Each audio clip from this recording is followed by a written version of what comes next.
गाजियाबाद में श्रम आयुक्त एक कार्यक्रम आयोजन किया गया है। जनरल वीके सिंह मुख्य अतिथि इस वक्त मौजूद हैं। बात करेंगे क्या कुछ कार्यक्रम है सर। देखिए, कार्यक्रम श्रम विभाग का है और इसमें श्रम विभाग कई तरह के हित लाभ देता है। आज बच्चियों को जिन्होंने एक परसेंटेज मार्क्स लिए हैं उनके लिए साइकिल है, आयुष्मान कार्ड है और साथ साथ एक कोशिश की गई है कि जो भी श्रमिक जिसको योजना के अंदर जो फ़ायदा उठा सकता है उसको कोई ना कोई फ़ायदा दिया जाए। और उत्तर प्रदेश सरकार ने श्रमिकों के लिए और उनके कल्याण के लिए बहुत काम किया है। रघुराज जी हमारे साथ हैं, जरा उनसे भी आप पूछिएगा। सर, कितने लाभार्थी आज यहाँ पर जिन्हें लाभ मिला? 500। आज जो लाभार्थी थे 575 थे। देखिए, आदरणीय योगी जी का कंसेप्ट जो है कि मजदूर अगर समृद्ध हो जाएगा तो उत्तर प्रदेश का मजदूर समृद्ध हो जाएगा तो देश का हित लाभ हो जाएगा। हम इनके हित लाभ में देश का हित लाभ देखते हैं। जैसे आदरणीय हमारे जनरल साहब ने कहा था कि ये 20-25 साल में विश्व गुरु बनने जा रहा है हिंदुस्तान, इसलिए हम लोगों को मजदूरों का उत्थान करना पड़ेगा। और मजदूरों का उत्थान हम ऐसे कर रहे हैं, 2,08,000 कन्याओं का विवाह हमने गए उसमें किया है, टर्म में किया है।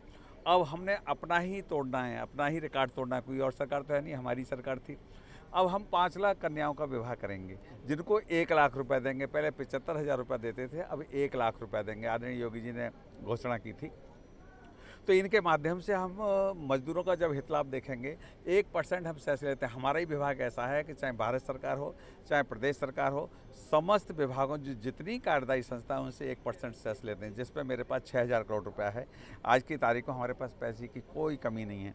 इनका हित लाभ मैं तो आपसे भी आग्रह करूँगा, आपके यहाँ भी कोई अगर घर में काम करने वाली मेट है या कोई चौकीदार है, उसका भी आप रजिस्ट्रेशन कराएंगे तो उसको भी लाभ देंगे, हम हित लाभ देंगे। क्योंकि हमारे प्रदेश का कोई भी श्रमिक इससे वंचित ना हो, इस लाभ से, हित लाभ से। तो इसलिए ये सोच है, ये भावना है, जब मजदूरों का हित लाभ हो जाएगा तो देश का स्वाभाविक हित लाभ हो जाएगा। और हमने अटल आवासीय बनाए, 1800 करोड़ रुपया दिया है हमने। 100 करोड़ डीएम उसके चेयरमैन हैं और सेक्रेटरी मेरा डीएलसी है। तो क्योंकि सरकारें तो आती जाती रहती हैं, तो हमने डीएम को उसमें 100 करोड़ रुपये फिक्स किए हैं हर जगह, 18 मंडलों में। तो इसलिए हम पहला एक प्रयोग कर रहे हैं। ये मैंने आदरणीय योगी जी से आग्रह किया था, तो ये पूरा हमने आर्मी का, नेवी का, एयरफोर्स का और सेंट्रल स्कूल का, इनका सबका कंसेप्ट हमने मिला जुला इकट्ठा करके तय किया है। और श्रमिकों के लिए, क्योंकि श्रमिक जो भवन बना देता है उसमें फिर वो प्रवेश नहीं कर पाता, उससे हेजिटेशन होता है, उसको झिझक होती है। इसलिए हम लोगों ने ऐसे विद्यालय बनाए कि आज तक पूरे भारत में, यूपी में नहीं, पूरे भारत में किसी भी संस्थान नहीं बनाए। हम उनको भरण पोषण सारी व्यवस्थाएं उनको फ्री ऑफ कॉस्ट देंगे। और जब 12 परीक्षा करेगा पास तो वो टेक्निकल होकर निकलेगा। जब टेक्निकल होकर निकलेगा तो कहीं ना कहीं फैक्ट्री में, कहीं सरकार में, कहीं समायोजन होगा। और यदि वो उच्च उसमें पढ़ाई में जाना चाहे, विदेश में भी जाना, तो हम पढ़ाएंगे, हमारे पास पढ़ाने के लिए भी पैसा है।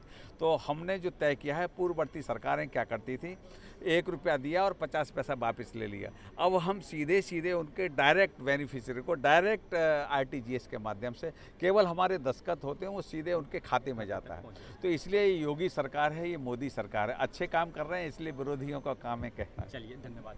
तो ये थे जनरल वीके सिंह, इस वक्त हमारे साथ मौजूद थे। श्रमिकों को लेकर आज यहाँ पर जो कार्यक्रम आयोजन किया गया था उसमें श्रमिकों को और जो उत्तीर्ण हुई छात्रों को साइकिल वितरण की गई थी। मैं जनतंत्र टी के लिए गाजियाबाद से सुनील गौतम।